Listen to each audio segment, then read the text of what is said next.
Sempre é preciso vir aqui a esse espaço e ficar firmando coisas que são reais contra fake news e conversas afiadas. Afiadas no sentido de serem sangrentas, agressivas contra o governo federal. A gente tem que deixar claro aqui, uma vez por todas, que o que está em jogo não é o INSS, mas sim os aposentados. A operação da Polícia Federal investiga desvios no INSS, sim, gravíssima, é gravíssima. Mas não se trata apenas de uma falha administrativa. É um golpe direto contra aposentados e aposentadas, que dependem desse recurso para viver. É o salário de quem mais precisa que foi atingido. E isso ainda torna o caso muito e muito mais grave. Mas tem uma coisa que é um sinal positivo em tudo isso que está acontecendo. As instituições estão funcionando. E é sinal de saúde da democracia. Essa questão de hoje, de autonomia e seriedade das entidades, das instituições, se dá durante um governo que respeita a democracia. Durante o governo anterior, delegados de Polícia Federal foram exonerados justamente quando avançavam sobre casos sensíveis. Vou dar alguns exemplos aqui. Dominique de Castro, delegado que investigava o blogueiro Alan dos Santos, afastado. Ricardo Saad, superintendente da Polícia Federal no Rio de Janeiro, que apurava o caso Fabrício Queiroz, afastado. Franco Perazzoni, que conduzia o envolvimento do então ministro Ricardo Salles, afastado. Casos que levantam sérias suspeitas de interferência da Polícia Federal entre 2019 a 2022. Quem investigava era afastado e não quem cometia o crime. O papel do governo federal é respeitar a autonomia. E hoje se respeita a autonomia. Hoje o cenário é diferente. As instituições atuam dentro da legalidade. A Polícia Federal investiga com autonomia, sem interferência do Executivo. É assim que se fortalece a democracia e se combate a corrupção. Os fatos relatados sobre o INSS remontam o governo do presidente Lula. O esquema investigado do INSS foi estruturado de 2019 a 2022, período em que associações passaram a operar com pouca fiscalização. Por que pouca fiscalização? Porque justamente o governo passado desmontou os órgãos de fiscalização. Naquele momento, o discurso era de combate à corrupção, mas o que se combatia na prática era a investigação. A diferença de hoje é que há apuração, transparência e responsabilidade. 3 fatos indicam isso. Quem descobriu o esquema?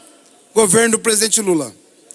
Quando a CGU começou a atuar? 2023, governo do presidente Lula. Quando a Polícia Federal começou a investigação? 2024, governo do presidente Lula. Quem investiga não pode ser punido. Por muito tempo o Brasil viveu o inverso. Quem investigava, perdia o cargo. Agora, mesmo com os desafios, as estruturas estão funcionando. E isso não é motivo de crise. É o que se esperava de um país que respeita a justiça e a transparência. A gente não pode cair no conto da sereia bolsonarista. Transformar isso num discurso de fake news, de politização baixa. O fato é que foram encontrados elementos graves, está tendo apuração e está se tirando a sujeira debaixo do tapete. Sujeira essa que vocês começam a ver que está relacionada estritamente ao governo do Bolsonaro. Tem doação dos sócios do Marcelo Careca para ex-ministro em campanha eleitoral. Tem ex-ministro do governo Bolsonaro já citado em delações e por aí vai. Por isso, o intuito de querer desmoralizar a operação e tirar a realidade que está ocorrendo da relação com o governo Bolsonaro e transformar isso numa crise ao governo do presidente Lula.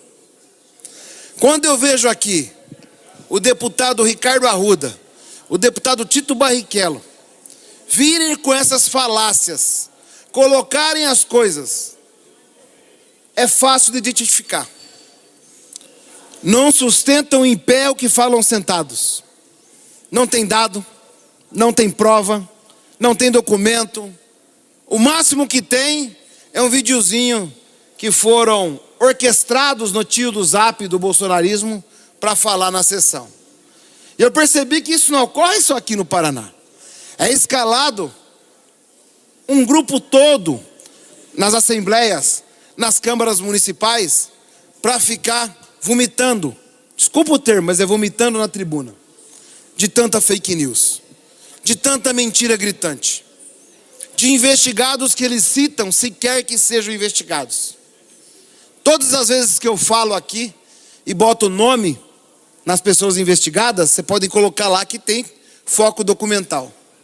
Quando do lado de lá falam, só tem ilações ou coisas que saíram da realidade paralela, da imaginação fértil, mas improdutiva e pantanosa dessas pessoas que não têm compromisso com a verdade, que usam a palavra aqui simplesmente para benefício próprio de rede social, para infelizmente manchar a imagem dessa casa. Eu conversava com alguns deputados aqui, muitos deles, a maioria deles que eu conversei hoje, não são do meu partido e não pertencem à oposição. Todos indignados que o que a Assembleia do Paraná está se transformando. Num palco de nada produtivo para o Estado, mas num palco de um monte de mentira, de um jogo extremista que levou o Brasil à sopa do osso, à fila da miséria, ao negacionismo que matou pessoas. Todo aquele discurso que não tem fundamento científico, que não tem respeito às pessoas, que agride as instituições, são palcos de discursos aqui na casa, só para rede social, só para alimentar o gado raivoso. Aqueles que são de fato uma ameba política, que ficam reproduzindo as coisas, sem conteúdo algum de verdadeiro.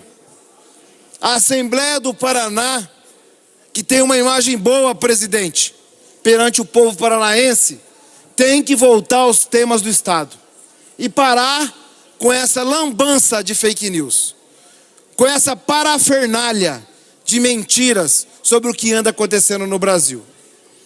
Até hoje não suportam ter perdido a eleição.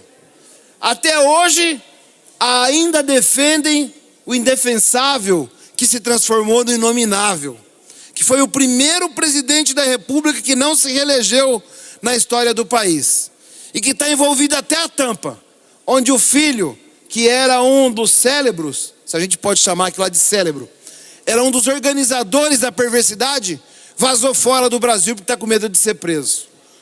Planejaram o assassinato de presidente, ex-presidente, ministro do STF. Organizaram, planejaram a execução de um atentado a um golpe de Estado. Financiaram um golpe de Estado. E aí vem aqui o gado raivoso usar a tribuna para atribuir culpa. E vou mais longe. Aqui no Paraná, um dos responsáveis por não ter feito o dever de casa chama-se Sérgio Moro, que era o ministro da Justiça no governo Bolsonaro, que comandava a Polícia Federal e nada fez.